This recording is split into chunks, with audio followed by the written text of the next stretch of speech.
Dieu qui est notre Père, que le Christ Jésus et l'Esprit qui nous anime soient avec nous ce matin. Actuellement, j'ai oublié la ville, mais je crois que la COP 47 est réunie. Cette COP 47 réunit de nombreux chefs d'État qui essayent de remédier à ce qui se passe sur la Terre. Cette COP 47 réunit, je crois, 52 pays, où chacun va essayer, avec un peu de bonne volonté, de réparer les dégâts déjà qui ont eu lieu sur cette terre et de prendre des mesures pour que ces dégâts ne s'aggravent pas. J'ai pensé qu'aujourd'hui nous pourrions donc effectivement faire un culte pour la terre et pour la planète. Un culte que nous pourrions nous-mêmes déjà prendre conscience de ce que nous faisons nous-mêmes, mais surtout de prier ensemble et d'écouter quelques paroles concernant la survie de la planète, de tous les êtres vivants, vous, moi-même, hommes et femmes, enfants, mais aussi tous nos amis, comme on dit, les animaux, qui vont parler de cette vie, et même peut-être de la terre elle-même, qui a besoin qu'on s'occupe d'elle. C'est donc le but de notre prière aujourd'hui. Nous la ferons sincère, en essayant de répercuter après cela dans nos vies et dans celles des autres. Et nous pouvons chanter en accueil, venez le célébrer, son grand amour, venez le chanter.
Bénie soit la terre, notre demeure bien-aimée, car elle est une planète de plénitude.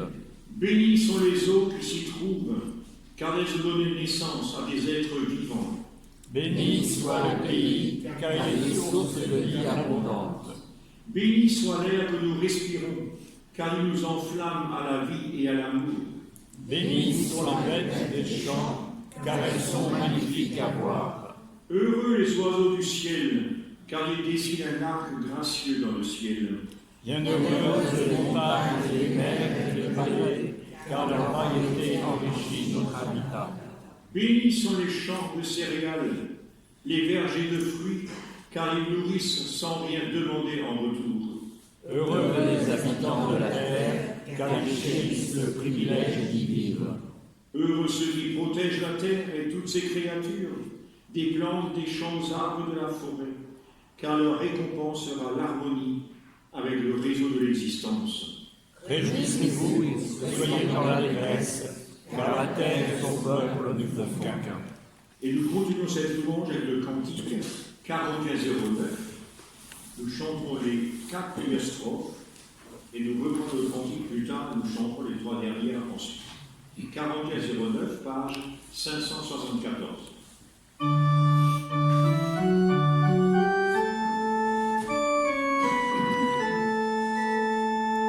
Venez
gâter la terre? Avons-nous, par nos gestes, par notre manière de vivre, tué ce qui devrait vivre? Bien sûr, on peut se culpabiliser longuement.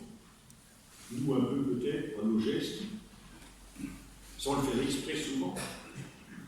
Alors quand même, dit son Seigneur de nous pardonner, ce que nous aide à mieux nous rendre compte de ce que nous faisons de mal, quand nous agissons mal envers la terre, envers cette nature. Je vous invite à la prière. Nous sommes humbles, Seigneur. Nous n'avons pas toujours aidé la création à s'épanouir et à la maintenir en vie. Oui, Père, nous sommes humbles, car nous n'avons pas toujours respecté les limites que tu as placées sur ta création. Nous le regrettons et nous nous repentons. Apprends-nous, dans notre désir de goûter aux bienfaits de la vie, à ne pas utiliser ce qui peut détruire ou abîmer notre planète. Oui, Père, on sait que tu vas nous pardonner. Amen.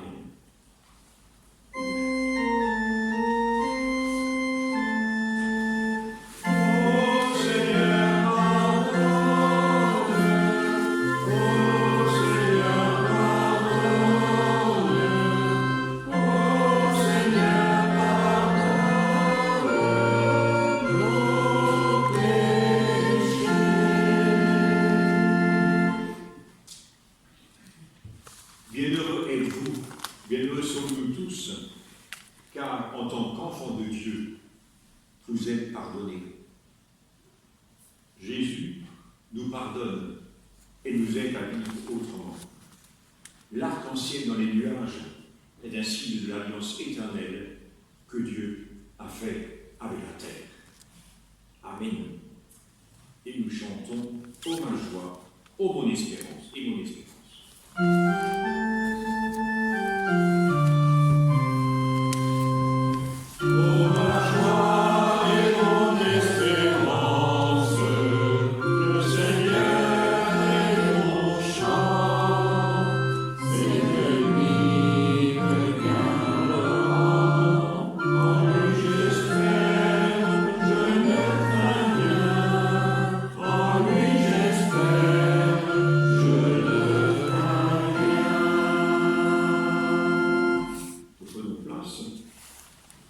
Et nous pouvons encore demander l'aide de l'Esprit pour mieux comprendre la parole de la Bible. Père, nous voulons être entre tes mains, comme l'argile dans les mains du potier. Donne-nous ton esprit, ouvre nos cœurs, que ta parole nous façonne à l'image du Christ Jésus. Amen.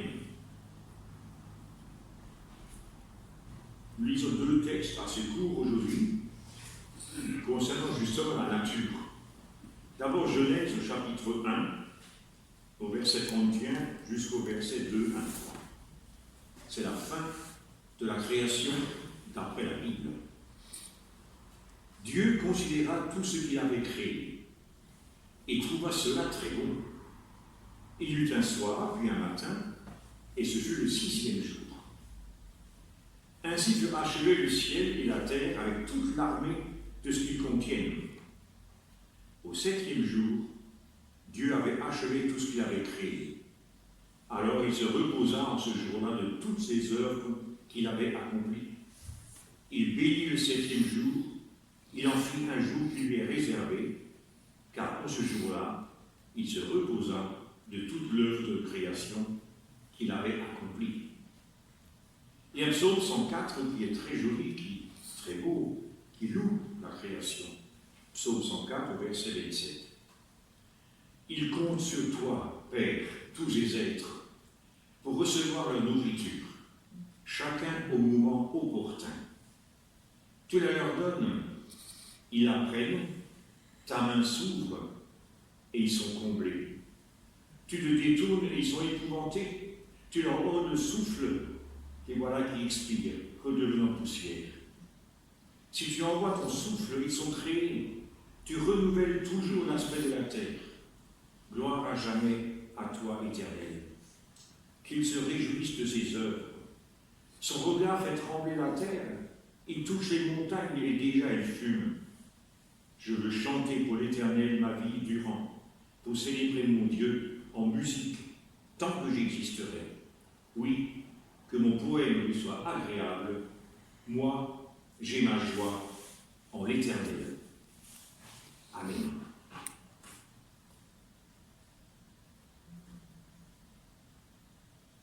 Je crois qu'avec nous chantons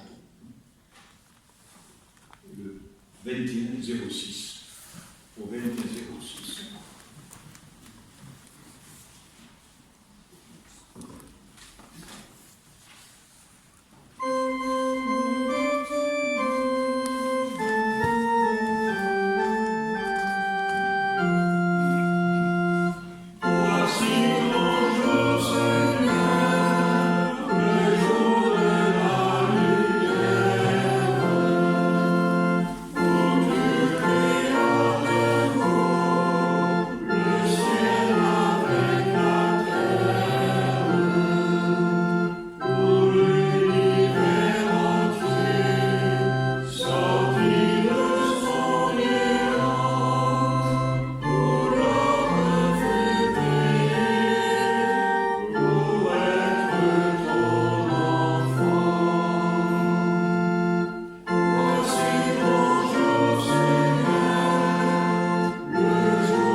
Frères et sœurs, chers amis, dans ces temps où tout le monde fait de l'écologie, où le monde entier crée des associations pour sauver la Terre, pour l'améliorer, on se pose par la question au fond, à qui appartient la Terre?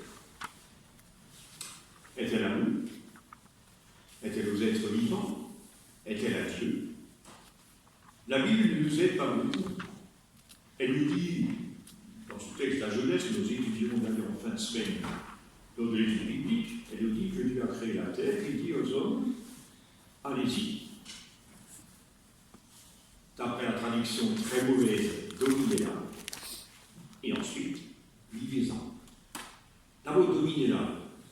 Il faut revenir sur ce thème qui, de tout temps, a causé beaucoup de problèmes et qui a fait que même nos églises, et l'ancienne église, l'église générale, avant d'être protestante ou catholique, avaient exploité à fond la terre. Alors que le verbe hébreu, je l'ai expliqué ça déjà avance, ne veut pas nous dire ça. Le verbe dominer pris en hébreu veut dire servez-vous-en et faites-en quelque chose de meilleur. Ça n'a pas le même sens que dominer. Dominer, on prend tout, on fait ce qu'on veut, on casse s'il le faut, on a continué à le faire. On a cru que toutes les richesses de la terre sont faites pour être exploitées, pour nous, pour l'homme, dominer cette terre. Allez-y, prenez tout. Aujourd'hui, on voit les conséquences. Effectivement, le terme qu'emploie l'auteur de la Genèse, c'est cette terre vous appartient. Dieu vous la donne, faites-en quelque chose de bon. Vous avez bien vu que chaque fois qu'il crée la terre, il crée quelque chose, Dieu dit, et il dit que cela était bon. Et bien la terre va être bonne aussi. Elle ne veut pas exception. Donc ce dominer de notre Dieu qui a créé, d'après la Genèse, cette terre, c'est que cette terre, nous l'utilisions pour le bien-être. Ah bien sûr, on va faire pas ce matin un cours d'écologie. Vous entendrez tout le temps à la télévision, à la radio, partout, on parle de ça. Tant mieux, et quelquefois tant pis, parce qu'il y a un peu du trop-plein de temps en temps aussi. Souvent, les écologistes vont trop loin et vont jusqu'à saccager ce qui existe déjà pour montrer qu'ils sont là et que la terre change. Je ne vois pas pourquoi, en saccageant les belles œuvres d'art dans nos musées, on va préserver la terre pour rendre les gens conscients. Il y a des actes qui sont ridicules et idiots, et nous on peut le dire. Par contre, nous, chrétiens, on a quand même, je crois, dans ce domaine, un rôle à jouer, un rôle important. J'ai noté 5 petites choses. La première, c'est, on oublie ça, nous émerveiller. Sommes-nous capables de nous arrêter devant un matin, devant un lever de soleil? Sommes-nous capables de nous arrêter devant une fleur, en forêt, devant un arbre? Non, parce qu'on le voit, nous c'est bon de nous arrêter et regarder comme c'est. Nous émerveiller de la nature qui est belle. Vous savez que depuis Jardin de Grâce, que je quitte le dimanche prochain, la semaine prochaine quand même déjà, nous sommes émerveillés. J'ai une chance inouïe que le presbytère soit si bien situé. De ce matin, chaque matin, le soleil qui tombe sur Grâce, sur la mer, sur les montagnes. C'est merveilleux. Mon frère, c'est ça, vous le faites, j'en suis sûr. Mais ça ne suffit pas. Ça ne suffit pas. C'est là où nous péchons, entre guillemets. Est-ce que nous partageons cet émerveillement? Est-ce que nous, grands-parents et parents, savons dire à un enfant, arrête-toi maintenant. Regarde comme c'est beau. Et lui donner le sens de l'émerveillement. Voilà une création qui nous appartient. Un soleil qui se lève chaque matin, etc. Lui expliquer un peu comment on peut être merveilleux. Parce que ce qui manque, c'est que nos jeunes générations, malheureusement, beaucoup, n'ont aucun respect de la nature. Ils sont convaincus que tout ce qui est autour d'eux, du premier caillou jusqu'au soleil, leur appartient et ils en font ce qu'ils veulent. Quand je vois un scarabée par terre, effectivement, que fait un enfant? Il va lever le pied, peut-être, et il va l'écraser. Quand il voit une flamme d'eau, il met le pied dedans, c'est logique, hein, ça, tout enfant fait ça. Peut-on lui dire ce scarabée? Eh bien non, ça ne s'écrase pas. C'est une petite bestiole créée par l'évolution, pas que Dieu fait que ça nous fait ce scarabée du jour-là, mais par l'évolution. Et effectivement, ce scarabée mérite le respect. Et on ne sait pas tout ce que le scarabée peut peut-être apporter à la terre. On n'en sait rien. Albert Schweitzer, vous connaissez ce médecin alsacien qui fait l'embarrassé, cet homme de la nature, a dit la chose, jamais je ne ferai du mal à une mouche. On lui demandait pourquoi, il dit parce que je ne sais pas tout ce que la mouche peut apporter à la terre. On ne le voit pas, on ne sait jamais. Bon, c'est une extrémité, un extrême, mais retenons la leçon quand même. Ah, je crois, prenons-nous les anciennes habitudes, mettons nos enfants dans le coup. Quitte à les. Au début, ils vont se moquer peut-être, mais pourquoi pas. L'émerveillement devant la nature de Dieu, nous devons la partager et la transmettre. Ensuite, il faut être comme chrétien lucide dans nos attitudes. Bien sûr, je fais couler mon eau quand je pense mes dents. Je laisse couler un peu trop. Après tout, un petit litre qui part. Un petit litre qui part. S'il y a 10 millions de personnes qui se lavent les dents avec un litre qui part, ben 10 millions de litres qui sont partis. Vous voyez, et faites lucide, non pas faire des gestes, je dirais imbéciles ou idiots, mais chaque chose que nous faisons doit être réfléchi. Si on demande beaucoup d'efforts, peut-être, on a pris des habitudes, moi aussi. On n'a pas du tout l'habitude, on quitte une pièce. Pas dans une pièce pendant 3 minutes, est-ce qu'on est à la lumière? Mais non, je reviens tout de suite. On revient 10 minutes après. Au début, les ampoules brûlaient, bien sûr. C'est vrai, donc, si vous voulez, le chrétien a le devoir d'être lucide. Donc, de voir.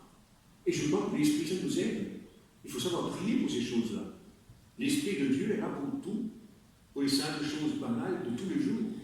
Aide-moi, Seigneur, à ce que je vois, ce que je fais, et je fasse des choses qui tiennent la route et qui n'abîment pas cette nature. Ensuite, ça c'est déjà plus ancré en nous. Mais comme chrétien, il faut que ça davantage. Prendre conscience que nous sommes responsables. Nous sommes responsables de tout ce qui se passe autour de nous. Vous savez bien que chaque geste peut avoir des conséquences. Je ne sais plus qui a dit, je suis un philosophe qui a dit un battement de papillon en Chine peut se répéter ici à Grasse. Parce qu'effectivement, tout s'enchaîne et partout les choses, comme je dis, s'enchaînent et ont des effets partout. Alors si vous voulez, comment dire, c'est responsable, c'est savoir que nous ne sommes pas seuls. Et ça aussi, il faut que nous anciens on apprenne à nos jeunes. Nous ne sommes pas seuls, un geste que nous faisons peut avoir des conséquences dramatiques. Donc être responsable de ce que nous faisons. Mais ça, je crois que la plupart du temps, nous essayons du moins de le faire. Bien sûr, changer nos habitudes, si c'est nécessaire. On peut toujours les changer. Là aussi, je crois qu'on prêche beaucoup trop. Dans les églises peut-être, mais aussi dans le civil, dans la radio. On le répète à la fin, les gens n'écoutent même plus. Par contre, le faire instantanément. Le faire avec conviction, quand on a de la famille, quand on a des amis, il y a des gestes à faire, et après, tu fais ça comme ça, ça étonne. Oui, ça étonne. Ils ont le droit d'étonner les autres, non pas pour faire le fier, non pas pour dire, voilà, ben oui, moi je sais comment faire, n'est-ce pas, grâce à moi tout va mieux. Non. C'est Christ qui nous demande de vivre ainsi. Si je fais ainsi, c'est parce que je veux écouter la parole du Christ, le suivre, et donc aider à mieux faire partout et pour les autres aussi. Et comme dit, dans la plupart des cas, le geste précède largement la parole. Je l'ai dit il n'y a pas longtemps ici au sermon, en Afrique, on appelle ça les conversions par la parole n'ont jamais réussi. C'est quand on a implanté des hôpitaux, quand on a implanté des dispensaires partout, et que partout on a essayé de faire du bien, les gens se venus vers le Christ. Parce qu'ils ont vu que nous agissons autrement. Après, on peut évangéliser. Après, on peut expliquer la parole. Mais commençons par faire ce que Christ nous demande de faire. Et pour terminer, je dirais dire merci. Nos prières, même les miennes, ce sont des demandes. Mais le merci, où est-il? Il faut dire merci, je dirais. John Cobb disait ça, donc cet homme de la causerie théologique, ceux qui viennent mardi le sauront. Il y a un homme qui a dit à tout geste, je dis merci. Je suis monté ce matin de chez nous, on avait l'impasse, pas l'impasse, c'est une impasse, Victoria. Il y a des marches qui montent, j'ai mal au cœur actuellement, enfin j'avais mal au cœur aussi, heureusement. Merci Seigneur, je suis arrivé jusqu'au bout. Il ne faut pas dire c'est naturel tout ça, non, c'est pas naturel. Christ vit en nous, il vit avec nous. Et pour chaque geste le plus petit qui existe, on peut dire merci. Et c'est vite dit, c'est très vite dit. Est-ce que nous y pensons souvent?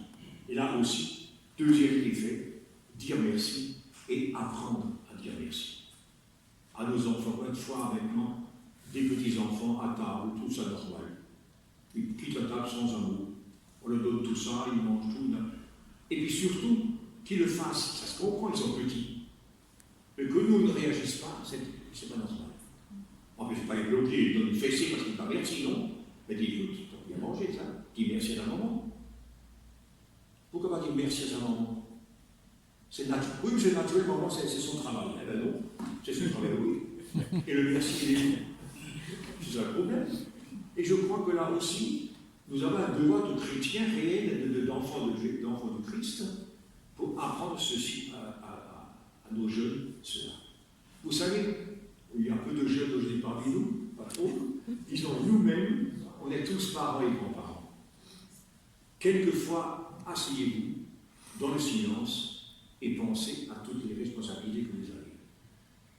Ce n'est pas un poids, ce n'est pas énorme, mais sachez que nous sommes responsables. Alors bien sûr, j'entends quelquefois, ah, notre jeunesse aujourd'hui, elle ne vaut plus rien. Mais qui forme cette jeunesse? C'est bien nous. C'est bien les gens qui vous se mettent, la jeunesse ne vaut plus rien. Nos garçons, nos filles, c'est n'importe quoi. Mais ces garçons, ces filles, c'est nous qui les avons élevés. C'est nous les parents, jeunes parents, qui les avons élevés. Ah, pourquoi ils sont devenus comme ça? On peut se poser la question, on peut retourner la situation. Je crois, frères et sœurs, comme chrétiens, c'est ça notre devoir principal, nous rendre, nous, à de nouveau responsables, et ça va partager cette responsabilité. Savoir vraiment, au vrai sens du mot, éduquer. Pas faire de l'écologie, mais éduquer à l'écologie. Dans tous les détails de notre vie. Depuis le petit merci du petit déjeuner le matin, jusqu'au merci qu'on dit à sa maman, à son grand-père, à n'importe qui, ou à n'importe quelle chose qui se passe, et ensuite, bien sûr, dire merci à Dieu, qui anime tout cela. Voilà les quelques mots que je vais vous dire aujourd'hui, mais je crois que c'est utile que ça nous rappelle de temps en temps, et ainsi nous serons en communion avec ces chefs d'État qui travaillent. On n'y croit pas. De toute façon, chaque chef d'État, pourvu que son PIB ne recule pas, que les bénéfices rentrent. Ce n'est pas vrai entièrement non plus. Il y a chez beaucoup de chefs d'État, on ne le voit pas, ils ne peuvent pas le montrer parce qu'ils sont trop fiers. Beaucoup de bonne volonté. Mais là, nous intervenons. Est-ce que nous prions pour notre chef d'État? On va nous poser une question dans une grande église à Nice, à Toulouse. Priez-vous pour M. Macron. Il y a eu 2 réponses sur 100 personnes présentes. Mais oui, je prie pour M. Macron. Qu'on soit de gauche ou de droite, ou du centre, ou n'importe où, c'est un homme qui a comme mission de diriger le pays. Il a droit, comme tout le monde, à la grâce de Dieu. Il a droit, comme tout le monde, à la force de Dieu pour l'aider. Ça paraît ridicule, mais nous croyons la prière.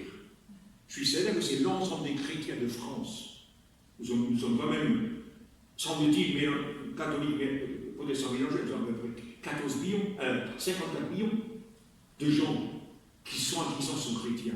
Vous vous rendez compte si c'est 54 millions priant tous les jours le chef d'État? Peut-être qu'il y en a changé. N'oublions pas que nos chefs d'État sont des gens comme les autres. On peut les critiquer, je le crois, ça m'arrive aussi, on a le droit de le faire, mais donnons-leur la force de pouvoir diriger un pays. Et ce matin, tout à l'heure dans le silence, prions pour tous ces, je crois, 52 chefs d'État réunis, j'ai oublié le ville, Sharm el-Sheikh, en pays arabe en plus. Prions pour eux, pour qu'effectivement, qu'ils prennent des décisions raisonnables, qu'ils fassent passer l'amour de la terre et l'amour des gens qui y vivent avant les intérêts même de leur État. Amen.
C'est le moment des annonces. Christiane, c'est des annonces officielles à faire au nom de la paroisse ou rien de spécial? Alors moi j'ai l'annonce, c'est que je prends les commandes pour les couronnes de l'Avent, qui sont faites tous les ans dans les deux usines de Vence et de Bar-sur-Loup, au profit de l'entraide protestante de Vence. Donc j'ai un grand papier, je prends les commandes, et les couronnes seront livrées le premier dimanche de l'Avent, c'est-à-dire la Passion. Si toutefois nous obtenons les autorisations nécessaires que nous n'avons pas encore reçues, mais soyons optimistes. Alors pour les cultes, d'accord. Alors pour les cultes cette semaine, donc comme toujours, dimanche prochain 10h30, ce sont bien des cultes avec moi. Par 2 jours après, on retourne à à 10h, évidemment. Enfin non, on attend 10 heures. Et il y aura donc, vous le savez déjà, un baptême, une jeune femme de 25 ans qui sera baptisée, qui va demander le baptême. Vous la baptiserez, puis en même temps, c'est le jour de la Sainte-Seine. On va prendre en même temps sa première Sainte-Seine. Donc ça, c'est le dimanche. Les études bibliques prévues normalement ce mardi et ce jeudi n'auront pas lieu, puisqu'on va se joindre à l'étude biblique par Zoom que lance Vence chaque mois. Et donc c'est le vendredi soir à 19h30. Le Zoom. C'est pas jeudi soir. D'habitude, c'est jeudi soir avec Vence. C'est pas jeudi soir, non, c'est vendredi soir. Ça y est, peut-être je fais une confusion. Normalement, c'est jeudi soir. Donc c'est jeudi soir, vraiment changé. De toute façon, tout le monde, puisqu'on l'a mis sur le fameux petit envoi qui vient toutes les semaines, vous aurez tous le lien éventuel pour assister. Le thème sera donc la jeunesse, donc la création, mais vu à travers justement la théologie de la création. La théologie du process. Que pense-t-elle de ce récit de la création? Donc jeudi 19h30, vous aurez le lien qui sera envoyé par Nathalie. Au plan culte, sur tout ce qu'elle... Oui. On y a le synode le week-end prochain. Voilà. À Aubagne. Antoine et moi-même. Antoine et qui? Et moi. D'accord. Ah, j'ai oublié un paquet pour ne pas l'oublier après. D'accord. Parce qu'il y a un collègue à la Passoire qui a oublié tout son travail. Je lis ici. Mardi. On peut l'annoncer, oui, mardi 15 novembre, donc à Cannes, le pasteur Roger Feurlet fera une conférence sur le Dieu de la Bible ou le Dieu des Églises à la colline, à partir de 19h. Oui, mardi soir. Mardi soir. 19h à la colline. On peut rappeler aussi la halte prière au temple de la chapelle Victoria, mercredi à 18h30. Exact. Vous savez qu'il y a beaucoup de choses. Et aujourd'hui même, après le culte, il y a l'Assemblée générale des Amis de la Chapelle. Et tout le monde est convié, et la condition d'être membre de l'association. J'en profite aussi pour vous annoncer, dans le bulletin, le nouveau bulletin est bientôt sorti, et je voulais vous annoncer que la fête de Noël est le 11 décembre, et je demanderai à ce que tout le monde s'inscrive 8 jours avant. Simplement s'inscrire parce que nous prenons notre habituel chef cuisinier et savoir à peu près la quantité de personnes que nous sommes. Et tout ça, ça se passe dans le bulletin. Le 11 décembre, j'ai dit, non? Oui. Je profite pour vous dire, après la fête de la paroisse, à 15h, il y aura ici, à la chapelle Victoria, une conférence musicale par un ami russe, d'origine russe, ukrainien, pour présenter son livre Sauvé par la musique, une histoire très intéressante d'une famille de Odessa qui a fui les pogroms russes au début du siècle et qui ont été rattrapés par les nazis en France en 1944 musiciennes, 8 frères et sœurs se sont sauvés par la musique. Et notre ami Maurice Minitsky viendra avec un pianiste. Il va nous jouer, c'est magnifique, il a joué avec Rostropovitch, tenez-vous bien, avec Oistrakh, il est exceptionnel, il a 87 ans, il est en pleine forme, il viendra avec son pianiste et ce sera un beau complément de la fête de la paroisse. Voilà. C'est bien d'annoncer à l'avance. Oui, À la fille de la La paroisse. livre qui a été écrit par Christian Zéry. oui. Mon mari a mis ça en forme, mais c'est l'histoire de Maurice Minitsky et sa femme. Ce livre est passionnant. Oui, Chantal est Il là. est passionnant, je vous conseille de le lire. Tu n'as pas là par hasard, absolument oublié de le voir. Si on regarde le jeu. Vous l'aurez et Parce que la fin a été amusante. Le début est très dramatique. ah oui, c'est dramatique et à la fin, c'est comme voilà. Bon. Merci beaucoup. Merci. Ensuite, Marc. Oui, bonjour, je viens répondre dans la petite annonce. En milieu de semaine, déplacement sur Ventimille, nous avons porté beaucoup d'affaires pour les migrants, d'affaires chaudes, qui proviennent d'une collecte d'ici même, et puis la communauté d'Ardèche, qui est sensible aussi aux migrants, et puis la pastorale des migrants de Grasse. Donc vous connaissez comme moi, vous avez des problèmes en ce moment avec Toulon, l'océan Viking et SOS Méditerranée. La frontière italienne sera moins perméable, mais en fait nous, ça ne nous concerne pas dans la mesure où on apporte telle chose là-bas pour soulager les souffrances. Donc on sera encore attentif sur Ventimille aux problèmes qu'il y a et on essaiera de pallier au mieux les besoins. Voilà. Et puis aider la semaine prochaine, ici même, à 17h, un concert avec un piano et une flûte traversière de Frédéric Benoît et Alain Brandeis qui vont jouer au profit de aider. Voilà. Merci. Merci. Voilà au nom de quoi des intercessions à faire. Il y a beaucoup de choses après laquelle il faut prier. Une question a été posée tout à l'heure dans la conférence que je ferai donc à la colline mardi soir, la durée. Moi j'ai 3 quarts d'heure à 1 heure d'exposer, plus les questions après, donc maximum 2 heures. Donc si vous venez à 19h, bon, je pense qu'à 21h, ce sera largement fini. Voilà. Je vous invite maintenant à l'intercession. Prenez votre feuille que je vous ai donnée tout à l'heure, à la 2e page. Nous allons prier ensemble.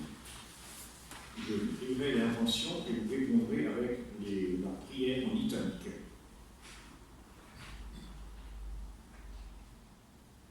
Prions.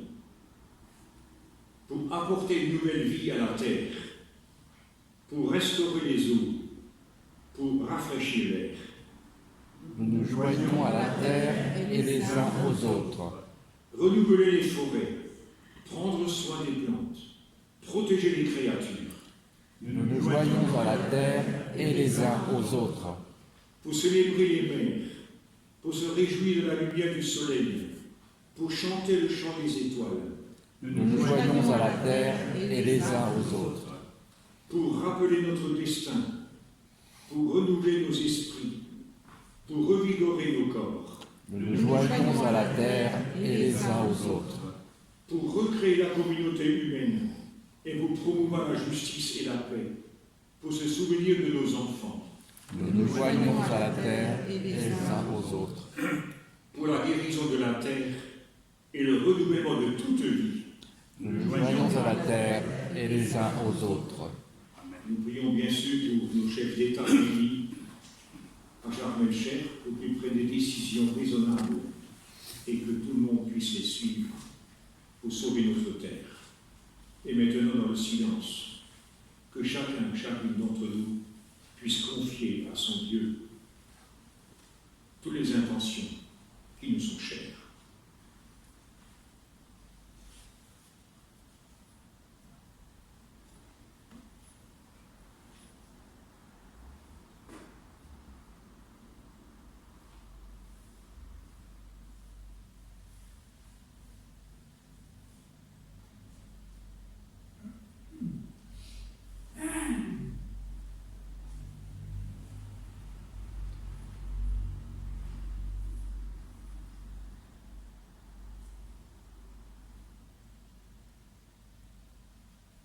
Le lien de toutes ces intentions sera la prière que Jésus nous a donnée.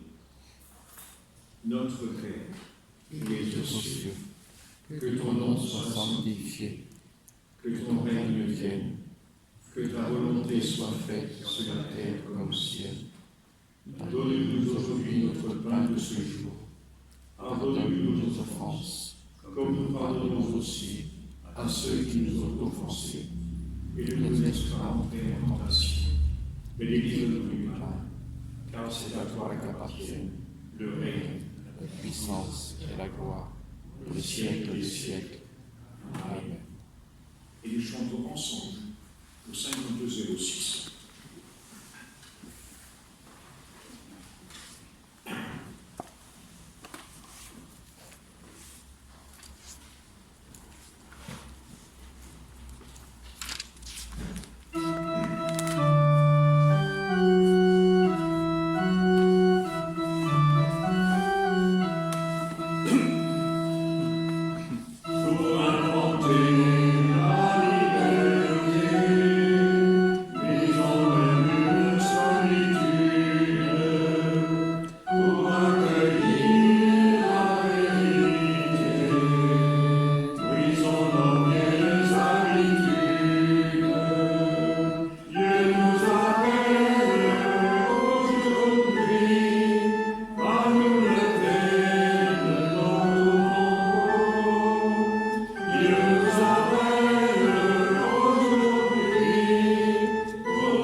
essayer d'aimer davantage